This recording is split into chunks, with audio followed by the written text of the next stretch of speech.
અને મહત્વપૂર્ણ સમાચારો પર નજર કરીએ તો 12 જૂન 2025ના રોજ અમદાવાદમાં એર ઇન્ડિયાનું વિમાન ક્રેશ થયું હતું, જેમાં એકને છોડીને બાકી તમામ મુસાફરો તથા ક્રૂ મેમ્બર્સનું મૃત્યુ થયું હતું। આ વિમાન દુર્ઘટના મુદ્દે એઆઈબીએ કુલ 15 પાનાનો તપાસનો એક રિપોર્ટ જાહેર કર્યો છે। પ્રાથમિક તપાસમાં કેટલાક એક મહત્વપૂર્ણ ખુલાસા પણ થયા છે। પ્રાથમિક તપાસ રિપોર્ટ અનુસાર એર ઇન્ડિયાના બોઈંગ 7878 વિમાનમાં બંને એન્જિન ઉડાન ભર્યાની થોડીક જ સેકન્ડ બાદ બંધ થઈ ગયા હતા।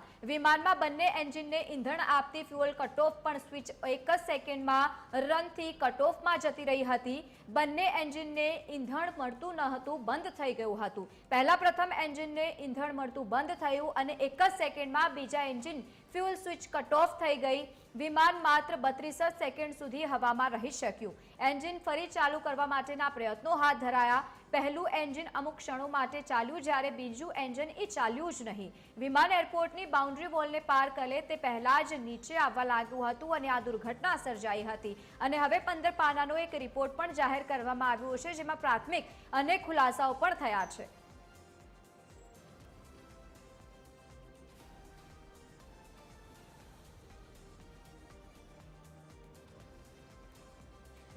તો આજ મુદ્દે સંવાદદાતા અભિષેક વાઘેલા આપણી સાથે ઘટના સ્થળે છે, જ્યાં પ્લેન ક્રેશ થયું હતું અને હવે રિપોર્ટ સામે આવ્યો છે। અભિષેક, 1 મહિના પછી જે રિપોર્ટ સામે આવ્યો છે, પ્રાથમિક તબક્કે શું નવી માહિતી તેમાં નીકળીને સામે આવી છે?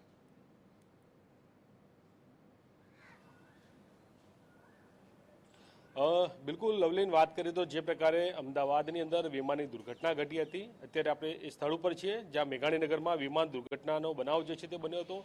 કેટલા એટલે કે 260 જેટલા માસૂમ લોકોએ પોતાનો જીવ જે છે તે ગુમાવ્યો છે અને વિમાનની અંદર એક જણ જે છે તેનો આબાદ બચાવ થયો હતો। અને ત્યારબાદ કહી શકાય કે હવે એ ઘટનાને આજે 1 મહિનો પૂર્ણ થયો છે અને હવે તપાસ કમિટી જે અલગ અલગ રચનાઓ કરવામાં આવી હતી ને તેમાંથી એક રિપોર્ટ જે છે તે બહાર આવ્યો છે। એઆઈબીનો જે રિપોર્ટ જે છે તે બહાર આવ્યો છે ને તેમાં સ્પષ્ટ અલગ અલગ પ્રકારના નિવેદનો એટલે કે 15 જેટલા પાનાનો એક રિપોર્ટ તૈયાર કરાયો છે ને જેમાં તે સમયે શું ઘટના બની હતી તેનો ઉલ્લેખ જે છે તેમાં કરવામાં આવ્યો છે। હું સીધા આપણે પહેલા તો દ્રશ્યો બતાવવા માંગીશ કે આ એક દ્રશ્યો જે છે અમદાવાદના મેઘાણીનગર વિસ્તારના કે જ્યાં પ્લેન ક્રેશ જે છે તે દુર્ઘટના જે છે તે અહીં ઘટી હતી ને ત્યારબાદ હજુ પણ આ વિસ્તાર જે છે તે કોર્ડન કરવામાં આવ્યો છે અને કોઈને પણ અંદર પ્રવેશ અત્યાર સુધીમાં હજુ સુધીમાં આપવામાં નથી આવ્યો અને આખો વિસ્તાર જે છે તે કોર્ડન કરીને પોલીસ જે છે તે હાલ તમામ આ જગ્યા જે છે તેની પર કોર્ડન સાથે અત્યારે હાલ તેઓ અહીં તૈનાત જોવા મળી રહી છે। સાથે વાત કરવામાં આવે તો જે પ્રકારે અમદાવાદમાં પ્લેન દુર્ઘટનાનો આજે 1 મહિનો પૂર્ણ થયો છે અને એક રિપોર્ટ જે છે તે બહાર આવ્યો છે જેમાં વિમાન દુર્ઘટનામાં બંને એન્જિન જે છે તે બંધ થઈ જવાના કારણે થઈને આ આખી દુર્ઘટના જે છે તે ઘટી છે। પ્લેન ટેક ઓફ થવાના સમય બાદ કહી શકાય કે 32 જેટલો સેકન્ડનો સમય હતો ને ત્યારબાદ જ આ પ્લેન આખું જે છે તે ક્રેશ થયું હતું। તે સમયગાળા દરમિયાન વિમાન ટેકઓફના પછી એન્જિન જે બંધ થઈ ગયા હતા અને ત્યારબાદ અત્યારે હાલ જે રિપોર્ટ તૈયાર થઈને બહાર આવ્યો છે તેમાં સ્પષ્ટ જણાવવામાં આવ્યું છે કે વિમાનમાં એન્જિનમાં જે ફ્યુલ જવાનું જે હતું તે બંધ થઈ ગયું હતું। તેમજ એઆઈબીનો જે આ રિપોર્ટ 15 પાનાનો એક રિપોર્ટ જે છે તે બહાર પાડવામાં આવ્યો છે અને જેમાં સાર્વજનિક રિપોર્ટ કરવામાં આવ્યો છે અને તેમાં તમામ માહિતી આપવામાં આવી છે। જેમાં વાત કરીએ તો કોકપીટમાં તે દરમિયાન કેવા પ્રકારની વાતચીત થઈ હતી બંને પાયલટ સાથે તેનો ઉલ્લેખ કરવામાં આવ્યો છે। જેમાં સ્પષ્ટપણે રજૂઆત અંદર લખવામાં આવ્યું છે કે કોકપીટની અંદર પાયલોટ જે છે તે એકબીજાનું વાતચીતનું જે રેકોર્ડિંગ જે છે તે સામે આવ્યું છે ને એમાં એક પાયલોટ જે છે તે બીજા પાયલોટને કહે છે કે એન્જિન બંધ થયું કે શું તે પ્રકારનું પૂછવામાં આવ્યું ત્યારે બીજા પાયલોટ દ્વારા જણાવવામાં આવ્યું છે કે ના, એવું કંઈ જણાતું નથી। ત્યારબાદની આપણે વાત કરીએ તો ટેક ઓફ પછી જ્યારે વિમાનનો પાયલોટ દ્વારા એક મેસેજ જે છે તે પણ કરવામાં આવ્યો હતો જેમાં એર ટ્રાફિક કંટ્રોલ મેડને પણ એક કોલ જે છે તે મોકલ્યો હતો અને તેમાં જવાબ ન મળ્યો હોય તે પ્રકારનો પણ ઉલ્લેખ થયો છે। આ પ્લેનની અંદર કુલ વાત કરીએ તો જે પ્રકારે મૃત્યુઆંક જે છે સામે આવ્યો છે તેની વાત કરવામાં આવે તો 260 જેટલા લોકોના જે છે તે મોતના સમાચાર જે છે તે સામે આવે છે। સાથે સાથે મહત્વનું કહી શકાય કે જે પ્રકારે આ દુર્ઘટના ઘટી હતી અને હવે તેનો 1 મહિનો જે છે તે પૂર્ણ થયો છે। અત્યારે હાલ પણ આપ જોઈ શકો છો દ્રશ્યમાં કે આસપાસના જે ઝાડ જે છે તે પણ જ્યારે જે સમયે આ બનાવ બન્યો ત્યારે બળી ગયા હતા તેની બહારની આપણે દ્રશ્યો હું બતાવવા માંગીશ કે અત્યારે જોઈ શકાય છે કે બહાર પોલીસનો બંદોબસ્ત અત્યારે હાલ પણ ત્યાં જોવા મળી રહ્યો છે। પોલીસ દ્વારા આખો વિસ્તાર જે છે તેને કોર્ડન કરવામાં આવ્યો છે। કોઈને પણ અંદર પ્રવેશ ન કરવા દેવામાંની સૂચના જે છે તે આપવામાં આવી છે અને તેની અમલવારી અહીં કરવામાં આવતી જોવા મળી રહી છે। સીધા દ્રશ્યમાં જોઈ શકાય છે કે આસપાસનો આખી આ બિલ્ડિંગ જે છે તેનો જે સમયે આ વિમાન દુર્ઘટના બની ત્યારે કેવા પ્રકારનો એક પ્રચંડ બ્લાસ્ટ થયો હતો અને ત્યારબાદના આ દ્રશ્યો અત્યારે હાલ 1 મહિનો જ્યારે પૂર્ણ થયો છે ત્યારે પણ અત્યારે હાલ આસપાસના વિસ્તારમાં રહેતા રહીશો જે છે તેમનામાં પણ ક્યાંકનો ક્યાંક ભયનો માહોલ જોવા મળી રહ્યો છે। તે લોકો પણ અત્યારે હાલ જ્યારે વિમાન અહીંથી પસાર થતું હોય છે ત્યારે તે લોકોની અંદર પણ ડર જોવા મળી રહ્યો છે કે ક્યાંક વિમાન ફરી વખત આ પ્રકારનો બનાવ ન બને તે પ્રકારની જોવા મળી રહ્યું છે. એટલે કે લવલીન મહત્વનું કહી શકાય કે આજે જ્યારે વિમાન દુર્ઘટના ઘટી હતી ને તેનો 1 મહિનો જે છે તે પૂર્ણ થયો છે. મેં તમને આપણે દ્રશ્યો બતાવ્યા કે જે જગ્યા પર આ વિમાન દુર્ઘટના ઘટી હતી તેના આ દ્રશ્યો જે છે. અત્યારે હાલ પણ આ આખો વિસ્તાર જે છે તે કોર્ડન કરવામાં આવ્યો છે. પોલીસનો બંદોબસ્ત જે છે તે ખડકવામાં આવ્યો છે. અને સૌથી મહત્વની બાબત કે જે રિપોર્ટની લોકો રાહ જોઈ રહ્યા હતા તેને આજે મહિનો પૂર્ણ થયો છે અને આજે એ રિપોર્ટ બહાર આવ્યો છે, જેમાં સ્પષ્ટ કોકપીટની અંદર જે પાયલોટો જે છે બંને જણા શું વાતચીત કરી હતી તે બહાર કરવામાં આવ્યું છે. સાથે સાથે સૌથી મોટું કહી શકાય કે બંને એન્જિન જે છે તે બંધ થવાની વાત સામે આવી છે અને તેના લીધે થઈને આટલી મોટી દુર્ઘટના ઘટી છે, જેમાં અસંખ્ય લોકોએ પોતાના જીવ જે છે તે ગુમાવ્યા છે. બિલકુલ અભિષેક, 1 મહિનો થયો અને ત્યાંથી હજુ પણ જે રાહદારીઓ નીકળતા હોય છે ત્યાં નજર ચોક્કસપણે જાય છે. 1 મહિના થઈ ગયા પછી પણ અધિકારીઓની, પોલીસના અધિકારીઓ ત્યાં ઉપસ્થિત છે.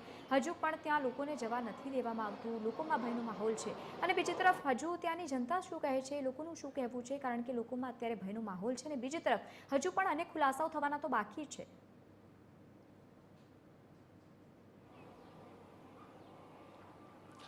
બિલકુલ લવલીન, વાત કરીએ તો જે પ્રકારે આ દુર્ઘટના ઘટી હતી, દુર્ઘટનાના મેં લોકોએ દ્રશ્યો જોયા છે કે કેટલા બેહામણા દ્રશ્યો હતા. લોકો જે છે આસપાસના રહીશોમાં પણ ભયનો માહોલ જે છે તે જોવા મળ્યો હતો. આજે પણ TV13 ગુજરાતીએ જે પ્રકારે મુલાકાત કરી છે, લોકો સમક્ષ જઈને વાત કરવાનો પ્રયાસ કર્યો છે, ત્યારે લોકો દ્વારા પણ કહેવામાં આવ્યું છે કે અત્યારે હાલ પણ જ્યારે વિમાન અહીંથી પસાર થતું હોય છે ત્યારે તે લોકોના અંદર ક્યાંક ને ક્યાંક ભય જોવા મળી રહ્યો છે. કેમ કે જે પ્રકારે આખો પ્રચંડ વિસ્ફોટ થયો હતો અને ત્યારબાદના દ્રશ્યો જે બિહામણા જોવા મળ્યા હતા, લોકો જે છે તે પોતાના જીવ બચાવવા માટે આમથી તેમ દોડતા હતા, ત્યારે કેટલાક લોકો જે છે આપણે તેમની સાથે પણ વાત કરવાનો પ્રયાસ કરીએ કે તે લોકોનું પણ શું કહેવું છે. કેમ કે આ વિસ્તારમાં તેઓ રહેતા હોય છે. બેન, આ વિસ્તારમાં તમે રહો છો, ઘણા સમયથી તમે આ વિસ્તારની અંદર રહેતા હશો. આટલી મોટી ઘટના બની હતી, આજે એ ઘટનાને આજે 1 મહિનો પૂર્ણ થયો છે. બેન, શું કહેશો એ ઘટનાને? મને તો ઓછું ફાવ રેખા કે કેવું બીક લાગતું હતું, શું હતું? હા, ડર લાગતી. જે વિમાન પડી હતી અમને ખબર નથી. અમે તો ભૂકંપ સમજીને બહાર નીકળી ગયા. બહાર નીકળીને જોયું તો આને વિમાન ક્રેશ થઈ એવું સમજો. અમે તો ત્યાં બે ભાન થઈ ગયેલા. અને અંદર તો અંદર વાસણ ઘસતા અમે નોકરી જ કરતા હતા. બિલકુલ, તમે પણ અંદર નોકરી કરો છો, બરાબર? આટલું મોટું દ્રશ્ય જોયું છે તમે. અત્યારે હાલ પણ બીક લાગતી હશે તમને? કે અત્યારે બી ડર લાગે છે અમને. અત્યારે બી ડર લાગે છે. અત્યારે 1 મહિનો પૂરો થયો પણ અમને એવું ને એવું લાગે છે. અમે ત્યાં કેન્ટીનમાં કામ જ કરતા હતા અને બીજે માળ હતા. ત્યાંથી એકદમ આવો અવાજ આવ્યો એટલે અમે ખબર નહીં કે પ્લેન ક્રેશ થયું છે, પણ અમે એકદમ ભાગી નીકળ્યા. બિલકુલ. અને જ્યારે આ ઘટના બની ત્યારે તમે અંદર હતા, કેટલા લોકો આ બિલ્ડિંગમાં હતા? શું લાગે તમને, કેટલા લોકો મરી ગયા? અમારા માસીઓ, સ્ટુડન્ટો જમતા હતા, માસીઓ રસોઈ બનાવતી હતી, અમે વાસણ ધોતા હતા, અમે રોટી બનાવતા હતા. બધા બહુ જ ઘણા લોકો અહીંયા બિલ્ડિંગમાં, સ્ટુડન્ટો, પછી એક માસી છે, એમની છોકરી છે, દાદી પોતરી બે સાથે છે, એ બી સળગી ગયા. અહીંયા સીતાબેન, એમનો છોકરો, સીતાબેન એડમિટ છે, એમનો છોકરો મરી ગયો. અમે બહુ સાથે કામ કરતા હતા ને અહીંયા જ હતા. બિલકુલ. એટલે કે આજે તો મહિનો પૂર્ણ થયો છે અને અત્યારે હાલમાં પણ ડરનો માહોલ તમારી અંદર જોવા મળ્યો છે. શું કહેશો ત્યારે? બહુ આવી આમ ઘટના બની ગઈ. અમને બીક તો હજુ લાગે છે. અહીંયા આવતા બી ડર લાગે છે અમને. મહિનાથી ઘેર બેસી જ્યાં અમારો પગાર થયેલો હતો દિવસે, પગાર બી સળગી ગયો. અમારો મોબાઈલ બધું કશું કઈ મળ્યું નથી અમને. અમે મહિનાથી ઘેર એ મેસમાં કામ કરતા હતા, અમે છોકરાને જમવાનું લઈ જતા હતા અને જમાડતા હતા. બિલકુલ. એટલે કે જ્યારે આ બનાવ બન્યો ત્યારે આ લોકો બિલ્ડિંગમાં જતા અને તેમનું કહેવું છે કે જે પ્રકારે આખો આ બનાવ બન્યો છે, ઘણા માસૂમોએ પોતાનો જીવ બચાવ્યો છે, કેટલાક સ્ટુડન્ટ પણ હતા, સાથે સાથે આ મેસની અંદર કામ કરનારા લોકો હતા, તેઓ પણ બળીને ખાક થઈ ગયા હતા. અને અત્યારે હાલમાં પણ તમે જોઈ શકો છો કે તે લોકોનું કહેવું છે કે અત્યારે હાલ પણ જ્યારે વિમાન અહીંથી પસાર થાય છે ત્યારે તેમના અંદર એક ભયનો માહોલ જોવા મળી રહ્યો છે, એક બીક જે છે તેમનામાં જોવા મળી રહી છે. કેમ કે આટલી મોટી જ્યારે ઘટના બની હોય, આટલા બધા લોકોના જ્યારે મોત થયા હોય, ત્યારે સ્વાભાવિક છે કે કોઈ પણ હોય તેને ડર જે છે તે લાગતો હોય છે. ને અત્યારે હાલ આપણે જોયું કે સ્થાનિકો દ્વારા પણ કહેવામાં આવ્યું છે કે જે પ્રકારની આખી ઘટના તેમણે જોઈ છે ને અત્યારે હાલમાં પણ 1 મહિનો પૂર્ણ થયો છે, તેમ છતાં પણ હજુ પણ તેમના અંદર આ ડર જે છે તે જોવા મળી રહ્યો છે. બિલકુલ અભિષેક, આભાર સમગ્ર માહિતી સાથે જોડાવા બદલ. તો 1 મહિના થઈ ગયા પછી પણ લોકોમાં એ દહેશતનો માહોલ છે. આજે પણ લોકો જ્યારે ત્યાંથી પસાર થાય છે ત્યારે ચોક્કસપણે ત્યાં જોવાનું નથી ચૂકતા, કારણ કે જે દુર્ઘટના ઘટી હતી તેમાં અસંખ્ય લોકોના જે મૃત્યુ પામ્યા હતા, એકને બાકાત કરતા બાકી બધા જ જે પ્લેનમાં બેઠેલા હતા લોકો એ તો મૃત્યુ પામ્યા જ, પરંતુ સાથે સાથે જે મેડિકલ કોલેજમાં વિદ્યાર્થીઓ જમી રહ્યા હતા તે પણ મૃત્યુ પામ્યા હતા.